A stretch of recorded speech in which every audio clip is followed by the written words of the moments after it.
ஓம் ஸ்ரீ சாய்ராம்.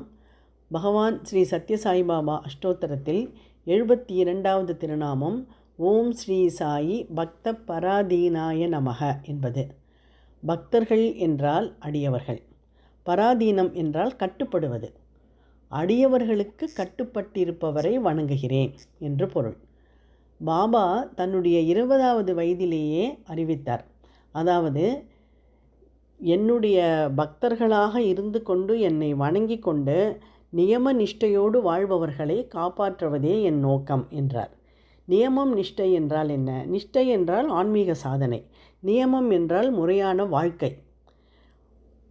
பாபா சொன்ன வழிமுறையில் வாழ்க்கையை அமைத்து கொண்டு ஆன்மீக சாதனைகளையும் விட்டுவிடாத, ஜபம், தியானம், பஜனை செய்வது போன்ற ஆன்மீக சாதனைகளையும் விட்டுவிடாத பக்தர்களை காப்பாற்றுவது அவருடைய நோக்கம்.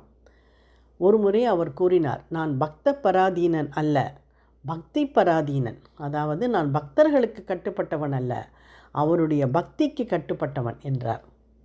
ஆகவே நாமும் நம்முடைய இதயத்தில் பகவானுடைய பக்தியை வளர்த்து கொள்ளலாம். அவர் சொன்ன முறையில் வாழ்க்கையை அமைத்து கொண்டு ஜபம், தியானம் போன்ற ஆன்மீக சாதனைகளையும் தொடர்ந்து செய்து கொண்டே இருந்தால் அவருடைய அருள் நமக்கு கண்டிப்பாக கிடைக்கும். ஓம் ஸ்ரீ சாய்ராம். ஓம் ஸ்ரீ சாயி பக்த பராதீனாய நமக.